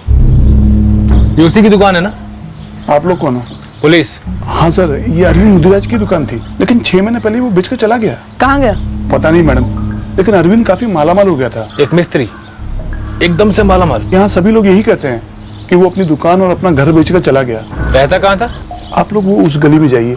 एक गरीब लड़के के मर्डर के बाद मारने वालों के पास लाखों और घर वालों के पास लाखों आए कहाँ से? और वो भी सिर्फ 6 महीना पहले। तब तो नोटबंदी भी शुरू नहीं हुई थी, जो कि श्रीधर के हाथों लाखों का कैश थमा गया हो और उसको मार के कैश लूट लिया गया हो। सही कह रही है औरत, 6 महीने पहले ही यहाँ किराए पर आई। तो अरविंद और गीता ये दोनों कहाँ चले गए? सच है या झूठ पता नहीं, लेकिन सुना है कि रिवर रोड पे कोठी खरीद ली उन्होंने। कोठी रिवर रोड पर? हाँ मैडम, अचानक उनके पास बहुत सारा पैसा जो आ गया। कैसे? अगर पता होता तो मेरे पास नहीं आता क्या? किसे नहीं चाहिए रिवर रोड पे कोठी? अच्छा, ये गीता का छोटा भाई श्रीधर ये भी उन दोनों के साथ ही रहता था? हाँ साहब, एक्सीडेंट हो गया उसका, ट्रेन से गिर गया। बहुत ही सीधा साधा लड़का था। सब कुछ सीरियस झोल तो है। श्रीधर की मौत होती है और तुरंत सभी लोग लखपति बनते हैं। उसके हथियारे, रिश्तेदार और बहन और बहनोई भी। कोठी खरीदी उसकी बहन और जीजा ने, और गंगा ऑटो ड्राइवर ने 2 नए ऑटो खरीदे, बाइक खरीदी। उसकी पत्नी गहने खरीद रही है और वहीं दूसरी तरफ हिस्ट्री शीटर रविकांत नागार्जुना भी ऐश कर रहा है। बस एक लोकेश है जो गरीब का गरीब है, पर हम वो जानते हैं कि क्यों। इस गंगा और रविकांत नागार्जुना को उठाते हैं और उनसे पता करते हैं श्रीधर को मार के ऐसा कौन सा इनके हाथ अलादीन का चिराग लग गया। क्या हुआ साहब? साहब सब आराम से बैठ के बात करते हैं ना साहब। थाने में बैठने को जगह भी है और आराम ही आराम है। चाय नाश्ता करते हैं साहब, आमने सामने बैठ के बात करते हैं। अरे कमला भाभी, क्या हो गया ये सब? गंगा को कहाँ लेके जा रहे हैं? ये तू पूछ रहा है साले? जरूर तूने ही हमारी चुगली की होगी। अरे ऐसा नहीं है भाभी, वो क्या है ना, जिनके पुराने नोटों का ढेर जमा था, ढेर, वो सब क्या रेड हो रही है। तो हंसने वाली क्या बात है इसमें? चल निकल यहाँ से, दफा हो। अरे मेरी बात तो सुनो। अरे साहब ऐसा धक्का मत मारो। अरे ये तो पता मुझ पर चार्ज क्या लगा है? मर्डर का चार्ज है। मर्डर? अरे मैंने किसी को नहीं मारा साहब। श्रीधर रंगा अश्वपति रेलवे स्टेशन के पास ट्रेन से गिर के मर गया। याद है कुछ? लेकिन साहब मेरी बात सुनो साहब। मैं नहीं कर साहब।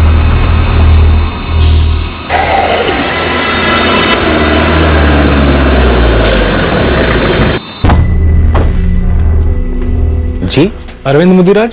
हाँ आप लोग? पुलिस। गीता आपकी पत्नी कहाँ है? वो अंदर है, लेकिन बात क्या है सर? बुलाइए, बात करनी है आप दोनों। गीता, ए गीता।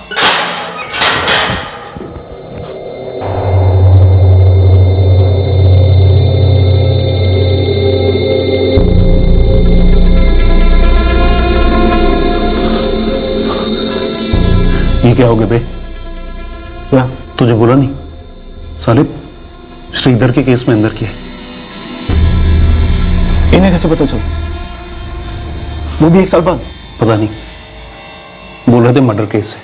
पर कैसे?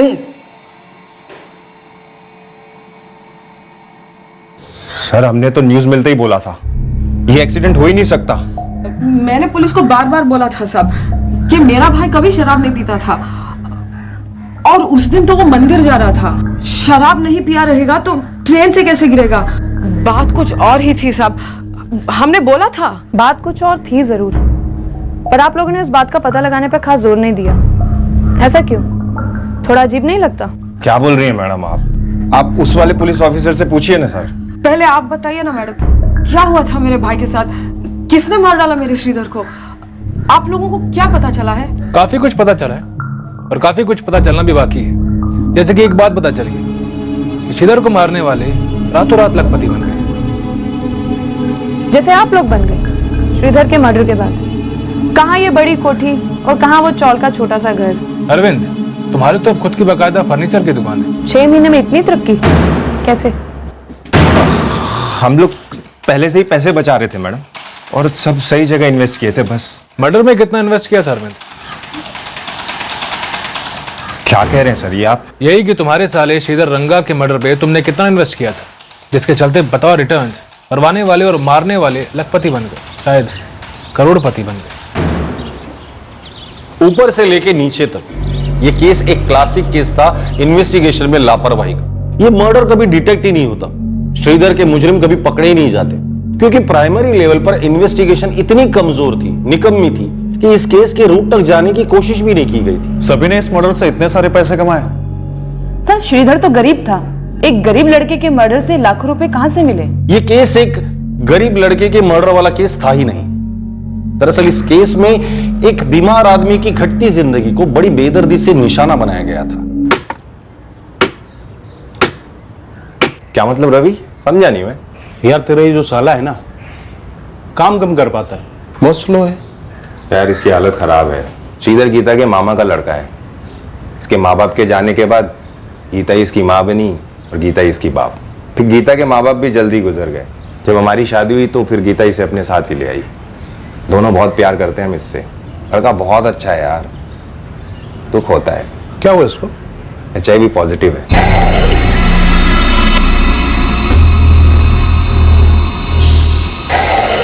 कब से? पैदाइशी है। पहले इसके फादर को था, फिर माँ को। बहुत सैड स्टोरी है बेचारे की। अब कैसा है? ट्रीटमेंट चल रहा है यहाँ ये सिविल हॉस्पिटल में। ज़्यादा टाइम नहीं है इसके पास, बोल रहे हैं मैक्सिमम 1.5-2 साल और। इसलिए हम भी इसे ज़्यादा से ज़्यादा खुश रखने की कोशिश करते हैं। नसीब खराब है।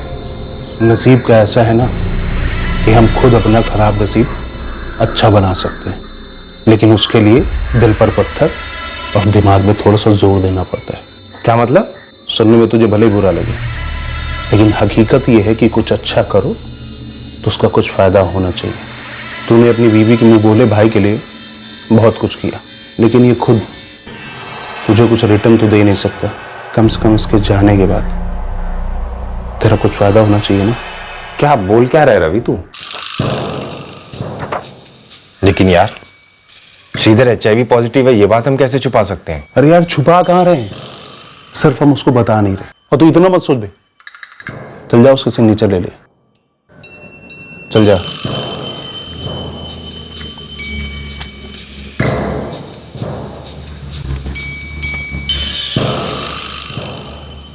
अरविंद, ये क्या कर रहे हो? श्रीधर की इंश्योरेंस पॉलिसी निकलवाई तुमने? हाँ। पर कैसे? उसे तो HIV है। तो क्या हुआ, रिकवर हो रहा है ना? 1.25 करोड़ की इंश्योरेंस पॉलिसी। गीता काफी खर्चा हो रहा है उसके ट्रीटमेंट पर। मगर तुम्हें उसकी इंश्योरेंस पॉलिसी मिली कैसे? वो मिल गई, तुम चिंता मत करो। अरविंद, इतनी बड़ी इंश्योरेंस पॉलिसी की प्रीमियम भी तो बड़ी होगी, कैसे भरेंगे हम ये सब? इंतजाम हो जाएगा गीता, तुम फिक्र मत करो। सर उन्होंने आपकी कंपनी से 35 लाख का बीमा कराया था श्रीधर रंगा के लिए, और आपने उस अमाउंट को क्लियर करके रिलीज भी कर दिया। फाइल मेरे सामने है, कॉज ऑफ डेथ एक्सीडेंट है और हमने पुलिस के साथ वेरीफाई भी किया था। पुलिस की क्लोजर रिपोर्ट भी हमारे पास है। गलत क्या किया हमने? गलती आपकी हुई है श्रीधर रंगा के इंश्योरेंस एप्लीकेशन को पास करने में। सर ये क्या कह रही हैं आप? मैं ये कह रही हूँ सर कि श्रीधर रंगा का असली नाम श्रीधर रंगा नहीं है, श्रीधर अंजया है वो। इस झूठ से शुरू होते हुए उसके बारे में सबमिट किया गया हर एक डॉक्यूमेंट फर्जी है। ये कैसे हो सकता है? अभी 6 महीने पहले हमने श्रीधर रंगा की नॉमिनी गीता मुदिराज को पॉलिसी की 35 लाख रुपए की रकम और bonus full and final handover कर दिया था। क्या आपको पता था श्रीधर को HIV है? आपने चेक किया था? नहीं जी सर, सब जाली है। इसका सरनेम, आधार कार्ड और जो सारे डॉक्यूमेंट्स अटैच किए हैं सबके सब जाली हैं। आप हमारी इंश्योरेंस कंपनी पर उंगली उठा रहे हो कि हमने जाली एप्लीकेशन एक्सेप्ट किया, पर जो केस आपकी पुलिस ने एक्सीडेंट कहकर क्लोज कर दिया उसका क्या? सर कोई उंगलियां नहीं उठा रहे हैं, बस आपको जानकारी दे रहे हैं कि आपने जो 50 लाख प्लस बोनस रिलीज किया है गीता मुदिराज को, जो कि नॉमिनी थी श्रीधर रंगा की, वो श्रीधर रंगा एक्चुअल में श्रीधर अंजया है और उसका एक्सीडेंट नहीं हुआ बल्कि मर्डर हुआ। और वो HIV का पेशेंट था। इतना बड़ा फ्रॉड हो गया? फ्रॉड हुआ नहीं है, बल्कि लापरवाही की वजह से होने दिया गया है। फोर्जरी क्यों की थी? ताकि श्रीधर का असली बैकग्राउंड इंश्योरेंस कंपनी को पता ना चले, बराबर ना? सर ये सब रवि ने किया है, ये सारा आइडिया उसी का है। अरे यार तू कब से HIV पॉजिटिव का राग सुना रहा है? अरे HIV पॉजिटिव श्रीधर अंजिया है, श्रीधर रंगा नहीं है। इस बात को तू समझ ले। इंश्योरेंस कंपनी बैकग्राउंड की डिटेल चेकिंग करती है, 100% करती है यार। इस केस में 100% नहीं करेगी, क्योंकि इन बड़ी बड़ी कंपनियों को ना बड़े प्रीमियम से मतलब होता है और किसी से कुछ लेना देना नहीं होता है। और वैसे भी जो सारे पेपर बन रहे हैं वो श्रीधर रंगा के नाम पे बन रहे हैं, जो ऑन पेपर पूरी तरीके से HIV मुक्त है। इस बात पे कील ठोक दो मिस्त्री साहब। पर यार अरविंद, तूने तो कहा था ना कि डॉक्टर ने बोला है कि श्रीधर 1-1.5 साल से ज्यादा नहीं जिएगा। यार अब ज्यादा जी रहा है तो मैं क्या करूं? HIV की नई नई दवाइयां पेशेंट्स की जिंदगियां बढ़ा रही हैं और मैं तो मर रहा हूं ना मोटी मोटी प्रीमियम भरते भरते। 3 पॉलिसीज 50, 40, 35 टोटल 1.25 करोड़ पे प्रीमियम भर रहा हूं। लगता है अगले प्रीमियम के लिए तो घर दुकान सब बेचना पड़ेगा, पैसे है ही नहीं मेरे पास। इतना सारा और इतना बड़ा इंश्योरेंस लेने का मतलब था कि श्रीधर को 1-1.5 साल में मुक्ति मिलेगी और हम सबको प्रसाद। उल्टा डॉक्टर तो कह रहे हैं पिछले 2 साल में श्रीधर की तबीयत कई गुना बेहतर हुई है। अब बता करूं तो मैं क्या करूं? मार डालूं? क्या करूं? अगर ये नहीं मरा ना तो ये प्रीमियम भरते भरते तू जरूर मर जाएगा, और ये 100% सच है। इससे बेहतर है ये मर जाए। वैसे मारा जा सकता है। अबे नहीं यार, वो गुस्से में कह दिया था मैंने। पिता की जान है वो, मैं ऐसा कुछ नहीं कर सकता। कर सकते हैं। गीता, तुमने अपने ममेरे भाई श्रीधर को इतने प्यार से अपने बच्चे की तरह पाला, कहाँ गई वो सारी ममता? जब तुम्हारे पति ने इतना भयंकर प्लान तुम्हारे सामने रखा, तुम्हें रत्ती भर भी बुरा नहीं लगा? मैं तो पहले से ही कह रही थी, इतना सारा इंश्योरेंस लेना पागलपन है। लिया है तो भरना तो पड़ेगा ही ना। कोई जरूरत नहीं है, बंद कर दो। बंद कर देने से तो खत्म हो जाएगा ना। जो पैसा डाला है वो भी वापस नहीं मिलेगा। एक तरीका है जिससे पूरे 1.25 करोड़ हमें मिल सकते हैं। क्या? गीता, तुम्हें पता ही है श्रीधर कितनी दर्दनाक जिंदगी जी रहा है। HIV का वायरस उसे अंदर ही अंदर खाए जा रहा है। मैं उसे इस तरह पल पल मरते नहीं देख सकता। तो क्या तुम नहीं चाहती कि उसे इस दर्द से हमेशा के लिए छुटकारा मिल जाए? अरविंद, मेरे चाहने या ना चाहने से क्या होता है? हम हकीकत को तो नहीं बदल सकते ना। उसके अंदर फैली हुई HIV के वायरस को तो हम मार नहीं सकते ना। हम उसके अंदर फैले HIV वायरस को तो नहीं मार सकते, लेकिन इस दर्द से उसे हमेशा के लिए छुटकारा दिला सकते हैं। वो कैसे?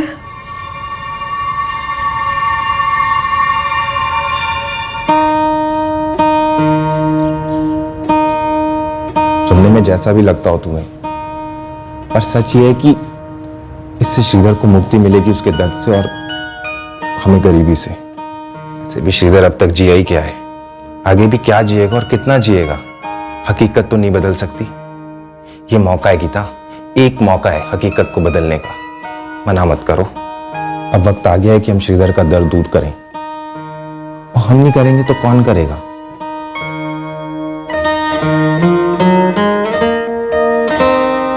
अरे दीदी, ऐसा चेहरा क्यों बना रखा है? जीजाजी मुझे हरिपट्टम बनने ले जा रहे हैं, मुझे किडनैप नहीं कर रहे। हाँ श्रीधर, संभाल के जाना। जीजू कह रही थी कि वहां जाके माथा टेकने से मेरी तबीयत और भी सुधर जाएगी। दीदी, मुझे भी और अच्छा होना है और मजबूत होना है, ताकि मैं और काम कर सकूं, आपके लिए और अरविंद जीजू के लिए कुछ कर सकूं। आप लोग ने बहुत कुछ किया है मेरे लिए। मुझे पहली बार जी कर रहा है कि जिंदगी मुझे और दिन दे और ताकत दे। दीदी, मुझे भी और जीना है, बहुत कुछ करना है। सुनो अरविंद, हमारे रेलवे स्टेशन में दाखिल होने से पहले श्रीधर को पिलाकर टाइट करने की जिम्मेदारी तुम्हारी है। लेकिन यार वो तो शराब को हाथ तक नहीं लगाता है, पिलाऊंगा कैसे उसे? कुछ भी करो भाई, उसे पिलाना जरूरी है, नहीं तो पता कैसे चलेगा कि पी के गिर गया। और तभी वो रूटीन एक्सीडेंट के जैसा लगेगा और कभी किसी को कोई शक भी नहीं होगा। जीजाजी, मैंने कभी पिया नहीं है, मुझे पसंद नहीं है, मेरी तबीयत के लिए भी ठीक नहीं है। देख श्रीधर, वो फिल्मों में बोलते हैं ना, जिंदगी लंबी नहीं बड़ी होनी चाहिए। ये बड़ा पैग लाइफ को बड़ा बनाएगा।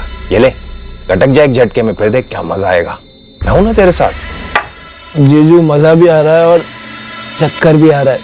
बस बस और नहीं पीऊंगा, सब दो दो दिखाई दे रहा है। अरे अभी तो बहुत कुछ देखना है तुझे, और हवा में भी तोड़ना है। ऐसा मजा दोबारा नहीं आएगा। ये ले लटक जा, चल।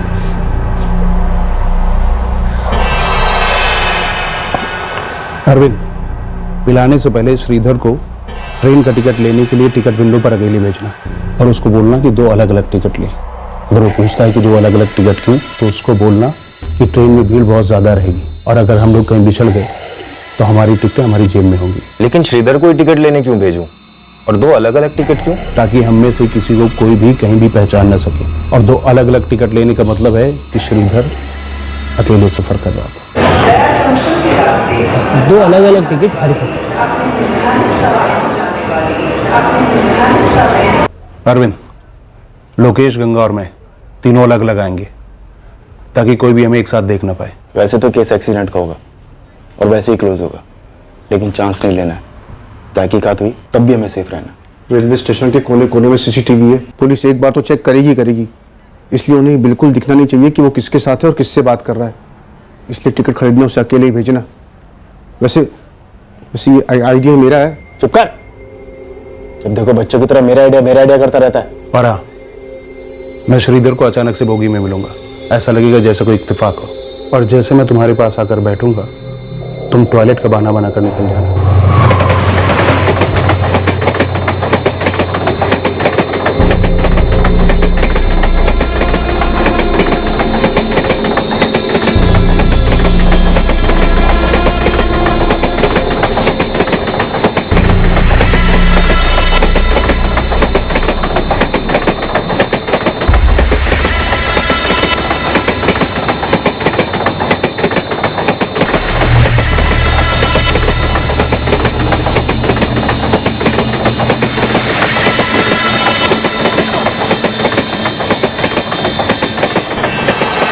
अरे श्रीधर, हाँ श्रीधर, अरे कहाँ जा रहे हो? अरे रवि अन्ना, आप यहाँ, आप कहाँ जा रहे हैं? अरे मैं ये सर्वपट तक जा रहा हूँ, अपनी ससुराल। मैं और अरविंद जीजू हरिपट्टम जा रहे हैं दर्शन के लिए। अरे वाह, बहुत अच्छी बात है। कुछ हमारे लिए भी प्रार्थना कर देना। अरे जरूर।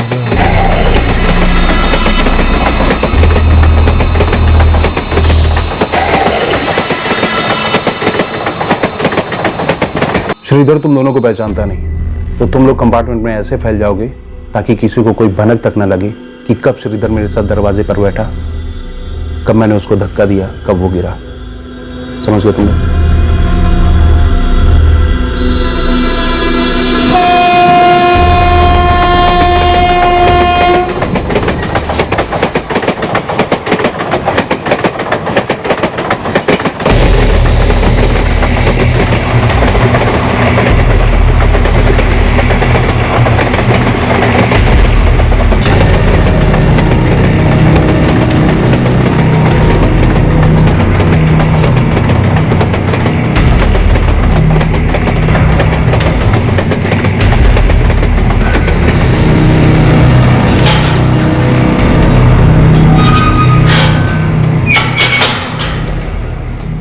अर्जुन, सबके स्टेटमेंट्स ले लेना। ये यार, आप लोग मुझे क्यों पकड़ रहे हैं? चीटिंग तो मेरे साथ हुई है। अरे भाई, तू यहाँ और इतने अच्छे कपड़े पहनकर यहाँ क्या कर रहा है? लोकेश, किसी मासूम को इतनी क्रूरता से मारने की सोच को आइडिया नहीं कहते, उसे साजिश कहते हैं। चीटिंग तुम्हारे साथ नहीं हुई, बल्कि श्रीधर के साथ हुई थी। इस कत्ल में तुम भी इतने जिम्मेदार हो जितने रविकांत नागार्जुना, गंगा रेड्डी और अरविंद मुदिराज। ये हवलदार साहब, ये आदमी यही काम करता है क्या? अरे ये तो मेरे साथ बैठ के शराब पीता था। ए भाई,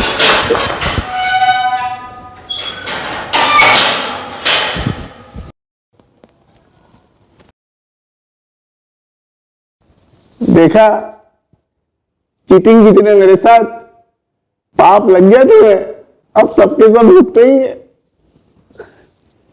सर मैं मानता हूं हम लोगों से बहुत बड़ी लापरवाही हुई है, लेकिन सच कहूं तो मैंने कभी सोचा तक नहीं था कि इस एक्सीडेंट के पीछे इतनी बड़ी साजिश होगी।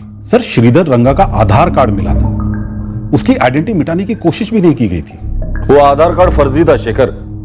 अब क्रिमिनल्स बहुत शातिर हो गए, हमसे भी 4 कदम आगे चलते, हमें उनसे भी 2 कदम आगे चलकर उन्हें पकड़ना होगा, वरना ऐसी गलतियां तो होती रहेगी। Yes sir, right. खैर, देर से आए दुरुस्त है, केस सॉल्व हो गया और सारे मुजरिम पकड़े गए। पर याद रहे, आइंदा ऐसी लापरवाही होने ना पाए। सर, 3 में से 2 इंश्योरेंस कंपनी ने इंश्योरेंस की रकम हैंड ओवर कर दी थी। टोटल अमाउंट कितनी थी? 85 लाख। ये एक कंपनी ने पेमेंट क्यों नहीं किया? कायदे से चल रहे थे, बड़ी रकम होने के कारण सारी डिटेल्स वो खुद से ही चेक कर रहे थे, इसलिए पेमेंट होल्ड की थी। सर, रेलवे स्टेशन से सीसीटीवी फुटेज मंगवाए हैं, लेकिन 1 साल पुराने फुटेज है। स्टेशन अथॉरिटीज काफी मशक्कत कर रही है, शायद फुटेज मिल जाए। ठीक है, उनसे कहना अगर फुटेज मिल जाए तो लोकल पुलिस को हैंड ओवर करना, और 5 अक्यूज के स्टेटमेंट्स और सारे डिटेल्स वो भी लोकल पुलिस को हैंड ओवर करो। उनसे कहना वाटर टाइट चार्जशीट फाइल करें। ये 5 अक्यूज छूटने की कोई गुंजाइश ही नहीं होनी चाहिए। वैसे ये अभय कुमार और राजू कोर्ट में पेशी कब है इनकी? एक चोरी की छोटी सी टिप ऑफ ने इतने बड़े केस को क्रैक करवाया। एक ऐसा केस जो 1 साल पहले एक्सीडेंट केस करार देकर क्लोज कर दिया गया था, और इंश्योरेंस का मेजर हिस्सा भी क्लेम हो चुका था। एक छोटी सी खबर ने एक संगीन जुर्म को परफेक्ट क्राइम होते होते रोक दिया। पर इंश्योरेंस कंपनीज, वो भी 3 में से 2, इतनी केयरलेस होंगी, इतनी बड़ी गलतियां करेंगी, ये तो बहुत शॉकिंग है। फ्रैंकली इस केस में कई गलतियां हुई, बड़ी सीरियस गलतियां जो एक परफेक्ट क्राइम के लिए जिम्मेदार हो सकती थी। पर आज हम लोग ये केस यहां डिस्कस कर रहे हैं क्योंकि एक परफेक्ट क्राइम नहीं हुआ और ये केस एक स्टडी केस बन गया।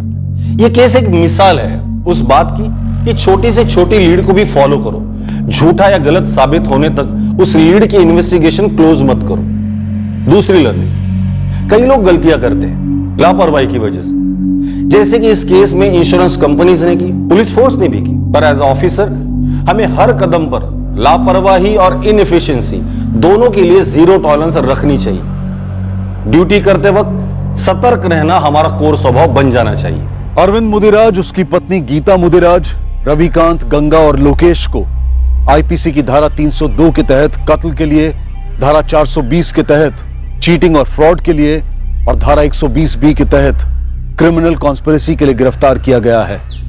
फ्रॉड से हासिल किए गए पैसों से खरीदे गए सारे असेट्स कोर्ट के ऑर्डर्स पर सील कर दिए गए हैं। इस तरह के और भी एपिसोड देखने के लिए हमारे चैनल को सब्सक्राइब करें और बेल आइकन दबाना ना भूलें।